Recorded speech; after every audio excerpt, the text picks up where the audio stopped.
우리에게는 크고 작은 일이 늘 있게 마련입니다. 그런데 이 일을 바라보는 시각은 전혀 다른 방향으로 나타납니다. 어떤 사람은 좀 부정적인 시각으로 보고 어떤 사람은 조금 긍정적인 시각으로 봅니다. 어떤 사람이 나에 대해서 막 헐뜯고 잡아먹으려고 합니다. 여러분 어떻게 하시겠습니까? 억울하게 돈을 뜯기는 상황이 됐습니다. 여러분들은 어떻게 생각하십니까? 갑자기 알지 못하는 질병으로 인해 고통을 당하게 되었습니다. 여러분은 어떻게 하시겠습니까? 하는 일마다 되는 일이 없습니다. 여러분들은 어떻게 하시겠습니까? 이 일어나는 일들에 대해서 부정적으로 보는 사람들은 그 일에 대해서 원망하거나 불평하거나 낙심하거나 좌절하거나 힘을 잃게 됩니다. 출애굽한 이스라엘 백성들에게서 이런 부정적인 모습을 많이 찾아볼 수가 있습니다. 마실 물이 없습니다. 이스라엘 백성이 어떻게 했습니까? 출애굽기 15장 24절에 보면 백성이 모세에게 원망하여 이르되 우리가 무엇을 마실까 하네. 먹는 음식이 없습니다. 이스라엘 백성이 어떻게 했나요? 출애굽기 16장 2절에 보면 이스라엘 자손 온 회중이 그 광야에서 모세와 아론을 원망하여 가나안 땅에 못 들어간다고 합니다. 이스라엘 백성들의 반응이 어떻습니까? 민수기 14장 2절에 보면 이스라엘 자손이 다 모세와 아론을 원망하여 온 회중이 그들에게 이르되 우리가 애굽 땅에서 죽었거나 이 광야에서 죽었으면 좋았을 것을. 광야에서 먹을 것이 없습니다. 그럼에도 하나님이 만나를 내리셔서 먹게 하셨습니다. 그런데 매일 만나만 먹으니까 좀 질렸습니다. 먹는 것에 질렸습니다. 이스라엘 백성이 어떻게 했습니까? 민수기 21장 5절에 보니까 백성이 하나님과 모세를 향하여 원망하되 어찌하여 우리를 애굽에서 인도해내어 이 광야에서 죽게 하는가?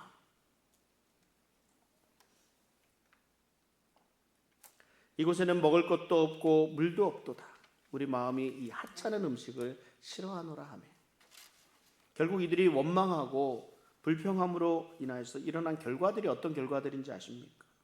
민수기 11장 1절에 보면 여호와께서 들으시기에 백성이 악한 말로 원망하매 여호와께서 들으시고 진노하사 여호와의 불을 그들 중에 붙여서 진영 끝을 사르게 하시며 민수기 14장 29절에 너희 시체가 이 광야에 엎드러질 것이라 너희 중에서 20세 이상으로서 계수된 자 곧 나를 원망한 자 전부가 정말 많은 하나님의 은혜가 있었음에도 불구하고 이스라엘은 원망하고 불평했습니다. 그 결과 하나님이 진노하셨습니다.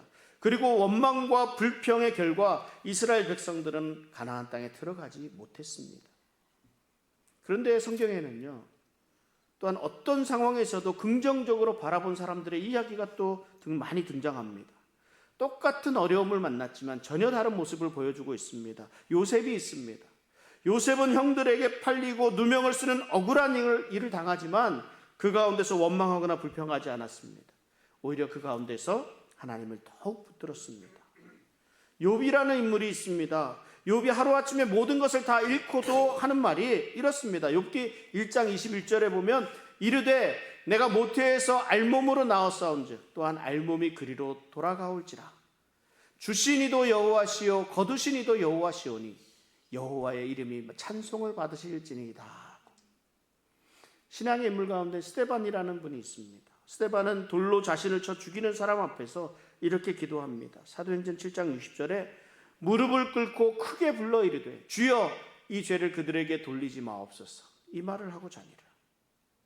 바울과 실라가 감옥에 갇혀 있으면서 아무런 걱정이 없습니다. 사도행전 16장 25절에 한밤중에 바울과 실라가 기도하고 하나님을 찬송하며 죄수들이 듣더라. 긍정적인 사람들은 어떤 어려움이 닥쳤어도 고통이 있어도 답답한 일이 있어도 하나님께 찬양하고 감사합니다.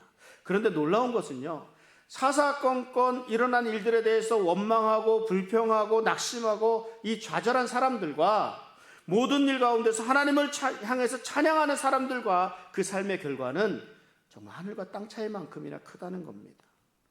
원망과 불평을 하는 사람들에게는 죽음이 오고 손해가 왔지만 모든 일에 찬양하고 감사한 사람들에게는 생명과 더 없는 축복이 주어졌습니다.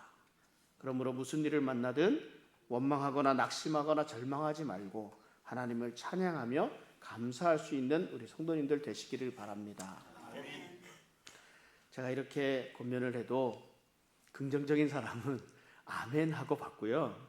좀 부정적인 사람들은 목사님 그건 뭐 편안한 사람들이나 뭐 문제가 없는 사람들이나 하는 얘기죠. 뭐 실제로 문제 만나보세요. 뭐 어려운 일 한번 당해보세요. 그렇게 할 수 있나?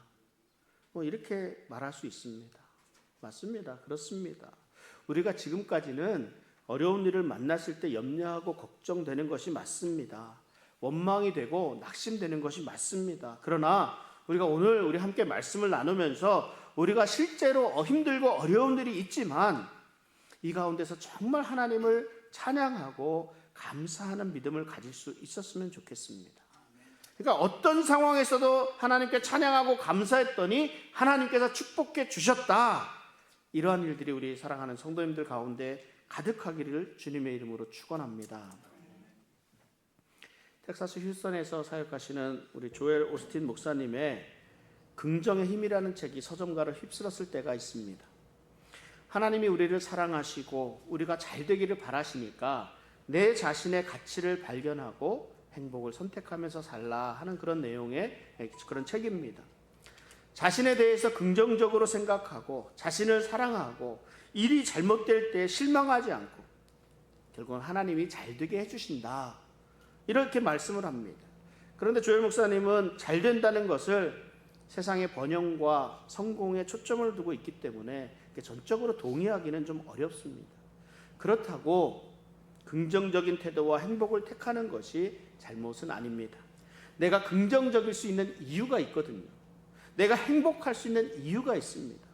무슨 일이든 걱정하지 않게 되는 이유가 있습니다. 그 이유를 오늘 말씀하시는 거예요. 시편 22편 3절에 이렇게 말씀합니다. 같이 한번 읽어보겠습니다. 이스라엘의 찬송 중에 계시는 주여, 주는 거룩하시니이다. 우리가 무슨 일을 만나든 하나님을 찬양해야 하는 이유에 대해서 말씀해 주십니다. 찬송 중에 하나님이 계시기 때문에 그렇습니다. 하나님의 임재가요 여러 가지 모양으로 나타납니다. 하나님의 말씀 가운데 임하십니다. 우리가 간절히 기도할 때 하나님이 임하십니다. 그리고 하나님이 찬양을 얼마나 좋아하시는지 모릅니다.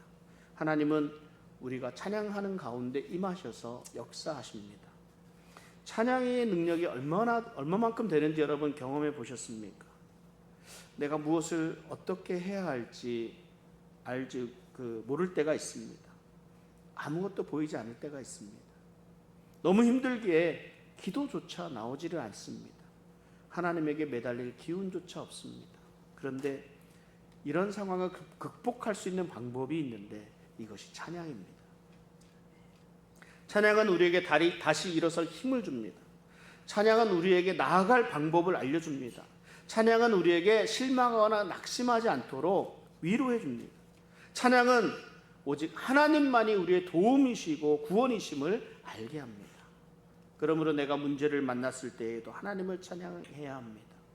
곤란한 일을 만났을 때에도 하나님을 찬양해야 합니다. 어떻게 해야 할 줄 알지 못하는 일을 만났을 때에도 하나님을 찬양해야 합니다.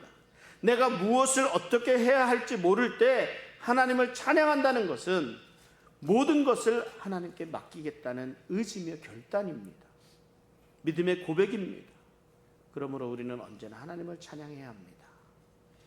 데살로니가전서 5장 16절부터 18절까지 이렇게 말씀합니다.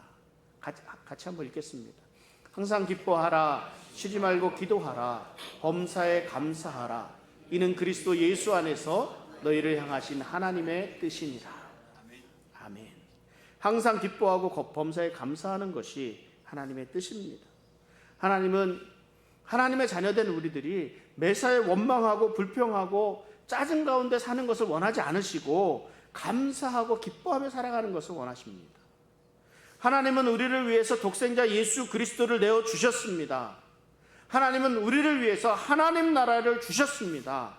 그럼에도 불구하고 우리가 감사하지 않으면, 그럼에도 불구하고 우리가 원망만 하게 되면 하나님 마음이 상하지 않으시겠습니까? 하나님이 우리의 삶을 인도해 주심으로 기뻐하며 감사할 수 있어야 합니다. 우리의 삶을 주관하시고 인도하시는 하나님을 찬양합니다. 우리가 하나님을 찬양한다고 할 땐 여러 가지 의미를 가지고 있습니다. 찬양이라는 말에는 칭찬한다, 존경한다, 인정한다라는 그런 의미가 들어 있습니다. 그러므로 이게 찬양한다는 말은 우리가 인정하고 확실히 믿는다는 말입니다. 우리가 하나님을 찬양한다는 것은 하나님을 인정하는 것입니다. 우리가 어떤 고난, 어려움, 문제, 질병을 만났을 때 주님을 찬양한다는 말은 그러한 모든 일에 하나님이 관계하시고 그 일들이 우리의 축복된 삶을 위해서 하나님이 준비하시고 계획하신 일이라는 것. 그 속에서 하나님이 역사하신다고 믿고 받아들인다는 것을 의미합니다. 그러므로 찬양한다는 말은 우리가 지금까지 흔히 생각해왔던, 사용해왔던 찬양, 그 노래 그 이상이라는 말입니다. 우리가 노래한다는 것은 하나님을 찬양한다는 한 표현의 방법일 뿐입니다. 하나님을 찬양하는 것은 모든 일은 하나님의 섭리 아래 이루어진다는 것, 그리고 하나님이 나를 사랑하시고 나를 축복하신다는 것을 믿음으로 모든 일이 하나님의 뜻이라고 인정하는 것입니다. 우리가 이렇게 인정하고 확신할 때 우리의 마음속에 찾아오는 것이 있습니다. 이것이 감사합니다. 감사. 우리가 범사에 감사할 수 있는 것은 모든 일이 하나님께로부터 비롯되었다는 것을 믿기 때문입니다. 그런데요, 많은 경우에 사람들이 감사할 일을 찾아요. 내 평생 고난의 연속이라고, 내 삶에는 늘 환난과 고통이 따른다고, 내가 감사할 것이 무엇이 있냐고 말을 하기도 합니다. 그런데 이 사도 바울의 고백을 보면 사도 바울이 어떤 상황에서 하나님을 찬양할 수 있는지를 볼 수가 있습니다. 이 사실 함께 보면 좋겠어요. 고린도후서 11장 23절부터 31절까지 좀 긴데요. 이것을 같이 한번 읽겠습니다. 같이 한번. 그들이 그리스도의 일꾼이냐 정신없는 말을 하거니와 나는 더욱 그러하도다. 내가 수고를 넘치도록 하고 옥에 갇히기도 더 많이 하고 매도 수없이 맞고 여러 번 죽을 뻔하였으니 유대인들에게 40에서 하나 감한 매를 5번 맞았으며 3번 태장으로 맞고 1번 돌로 맞고 3번 파선하고 일주야를 깊은 바다에서 지냈으며 여러 번 여행하면서 강의 위험과 강도의 위험과 동족의 위험과 이방인의 위험과 시내의 위험과 광야의 위험과 바다의 위험과 거짓 형제 중에 위험을 당하고 또 수고하며 애쓰고 여러 번 자지 못하고 줄이며 목마르고 여러 번 굶고 춥고 헐벗었노라. 이 외의 일은 고사하고 아직도 날마다 내 속에 눌리는 일이 있으니 곧 모든 교회를 위하여 염려하는 것이라. 누가 약하면 내가 약하지 아니하며 누가 실족하게 되면 내가 애타지 아니하더냐. 내가 부득불 자랑할진대 내가 약한 것을 자랑하리라. 주 예수의 아버지 영원히 찬송할 하나님이 내가 거짓말 아니하는 것을 아시느니라. 아멘. 일반적인 사람들이 경험하지 못한 많은 일들을 바울은 이렇게 경험해야 했습니다. 바울의 삶 속에서 감사할 이유들이 무엇이 있었습니까? 바울의 삶이 평탄한 삶이어서 감사했습니까? 아니면 바울에게 하나님 물질을 많이 주셔서 감사했습니까? 그의 형통한 삶으로 인해서 감사했습니까? 바울은 온갖 고통과 고난 가운데서 하나님을 찬양합니다. 그리고 오히려 자신의 약함을 자랑합니다.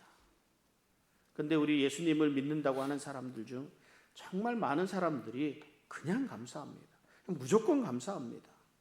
성경에 감사하라고 하니까 감사할 제목이 없어도 감사합니다. 감사하는 마음이 들지 않아도 감사합니다. 그냥 감사하라니까 감사합니다. 근데 이래서는 좀 안 되지 않겠습니까? 감사할 이유를 알아야죠. 그래야 좀 더 확실하게 감사해야 합니다. 감사는 곧 하나님을 찬양하는 것이기 때문입니다. 하나님을 인정하는 것이기 때문입니다. 이 일이 하나님이 하셨다고 확인해 주는 것, 그 표현이 감사이기 때문입니다. 세상 사람들이 우리 믿는 사람들을 좀 이해하지 못하는 부분이 바로 이 부분입니다. 예수 믿는 사람들은요, 교통사고 나도 감사합니다. 그렇죠? 회사가 부도나도 감사하고요, 질병이 와도 감사합니다. 기도하는 처음 시작부터 감사합니다 하고 시작해요. 이것을 세상 사람들이 이해하지 못합니다. 그래서 알 수가 없어요. 여러분들은 우리가 왜 그 연약한 가운데서도 하나님께 감사하고 왜 하나님을 찬양하는지 알고 계십니까? 혹시 여러분도 그냥 감사하고 계시지 않습니까? 감사가 그저 종교적인 언어 가운데 하나입니까? 우리가 어떤 상황에서도 감사할 수 있는 것은 그 일을 하나님께서 간섭하시고 그 일을 통해서 하나님께서 나를 위하여 일하고 계심을 믿고 나를 위한 축복이 될 것을 믿기 때문에 우리가 감사하는 겁니다. 로마서 8장 28절에 우리가 알거니와 하나님을 사랑하는 자 곧 그의 뜻대로 부르심을 입은 자들에게는 모든 것이 합력하여 선을 이루느니라 말씀하십니다. 왜 우리가 어려운 가운데서도 힘들고 지치고 낙심할 수밖에 없는 상황 속에서도 감사할 수 있겠습니까? 왜 교통사고가 나도 감사하고 큰 손해를 봐도 감사하고 심지어 내 몸이 아픈 것까지 감사해야 되겠습니까? 내게 일어나는 모든 일, 내 주위에서 발생하는 모든 사건들이 하나님이 나를 위해서 하시는 일이기 때문입니다. 지금 여러분들이 어려운 상황에 처해 있습니까? 하나님 이 어려움을 왜 나에게 이렇게 주십니까? 하나님 내게 어떻게 이렇게까지 하실 수가 있습니까? 이렇게 원망을 하지 말고 이 어려움 가운데서 나를 위해 일하고 계신다는 사실, 하나님께서 나를 위해 일하고 계신다는 사실을 믿어야 합니다. 이것이 하나님을 찬양하는 것입니다. 어떤 한 부부가 있었습니다. 이 부부가 목사님이 범사에 감사하고 하나님을 찬양하라 이런 말씀을 합니다. 이 말씀을 듣고는 마음에 불편한 마음으로 집으로 돌아왔습니다. 왜냐하면 이 부부에게는 걱정거리가 있었습니다.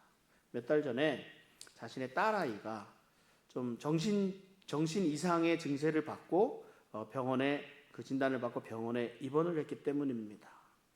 이들 부부가 어떻게 했겠어요? 나름대로 기도하는 사람들에게 딸을 위해서 기도해 달라고 기도 부탁을 합니다. 이들 부부 역시 열심히 딸을 위해서 기도합니다. 딸이 속히 치료받아서 퇴원할 수 있도록 기도했습니다. 그런데요, 그 딸이 여전합니다. 시간이 지나갈수록 더 심해져 가는 것을 느끼게 됩니다. 이렇게 시간이 지나다 보니까 이 부부에게 찾아오는 것은 낙심과 절망뿐이었습니다. 좌절뿐이었습니다. 왜 낙심하고 왜 좌절하게 되는 것일까요? 나름대로 기도는 한다고 하는데 문제가 해결되기는커녕 오히려 더 안 좋아졌기 때문에 그렇습니다. 그러니 어떻게 됩니까?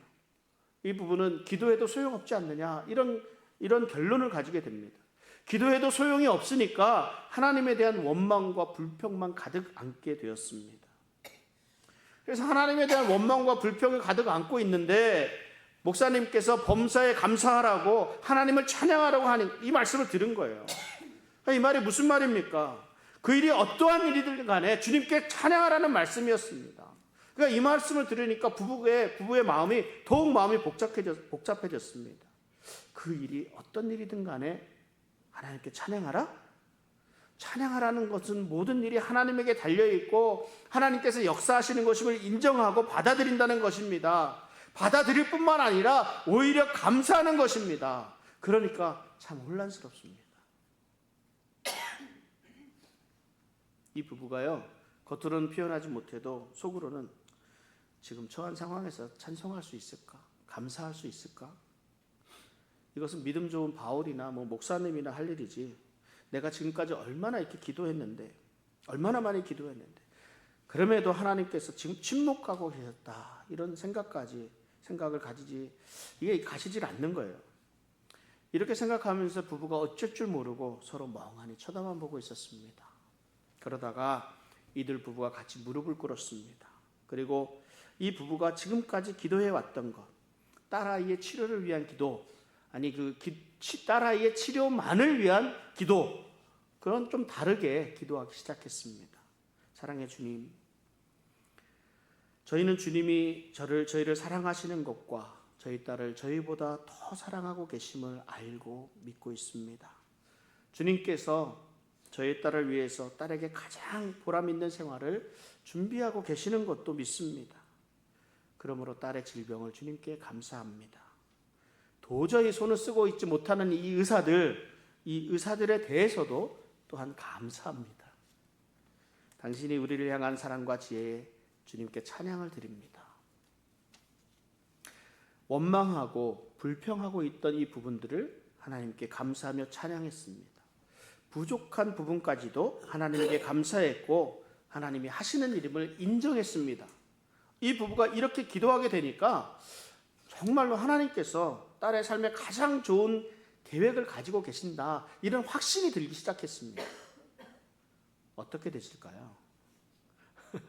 잘 됐으니까 제가 이렇게 말씀드리겠죠. 그 다음날 병원에서 의사에게 연락이 왔습니다. 딸의 차도가 보이니까 빨리 와달라고. 그 일 이후에 2주 만에 병원에서 퇴원을 했다고 합니다. 제가 새가족반 성경 공부를 할 때 성도 간의 교제에 대해서 말씀드리는 부분들이 있습니다. 다들 기억하실지 모르겠습니다. 우리 교회 분위기가 정말 좋습니다, 이렇게 말할 때는 무엇을 보고 분위기 좋다고 말을 하는 것이겠습니까? 이 성도들 간에 대화하는 것을 보면 교회가 어떤지를 잘 알 수 있습니다. 아무것도 아닌 일에도 커다란 웃음소리가 끊이지를 않습니다. 서로 사랑하고 섬기는 모습들이 자연스럽게 드러나기 때문입니다. 그런데 교회에 이렇게 서로 좋은 관계만 있는 것은 아닙니다. 함께하기 어려운 관계들도 종종 있습니다. 서로 대적하는 관계도 있고, 대적까지는 아니더라도 괜히 함께하기 부담스러운 존재들이 있습니다. 이런 관계가 많게 되면 교회가 좋은 분위기가 될 수는 없습니다. 그런데 사람들이 많이 모이는 곳이다 보니까 종종 이런 일들이 생기곤 합니다. 우리 성도 가운데는요, 마치 천사와 같은 성도님들이 있습니다. 얼마나 사랑스러운지요. 말을 해도 얼마나 사랑스럽게 말하는지 모릅니다. 얼마나 사람을 편하게 해주는지, 그분과 말하는 것만으로도 사랑을 느끼고 행복함을 느끼게 되기도 합니다. 하나님께서 나에게 위로받으라고 만나게 해주신 고마운 성도겠죠. 근데 같은 자리에 있는 것만으로도 부담스러운 존재가 있습니다. 하는 말마다 어떻게 그렇게 내 심장을 쪼개고 들어오는지, 파고 들어오는지 모릅니다. 틀린 말은 아니지만 그렇다고 맞는 말도 아닙니다. 동의할 수도 없고 딱 그렇다고 딱히 아니라고 반박하기도 좀 그렇습니다. 어떻게 해야 될까요? 안 보면 되나요? 그럴 수 없습니다. 그럴 수 없어요. 제가 새가족반에서 말씀을 드렸습니다. 내가 기도를 얼마나 안 하면 하나님께서 나에게 기도하도록 이런 분을 만나게 하셨을까, 이렇게 생각하라고 제가 말씀을 드렸습니다.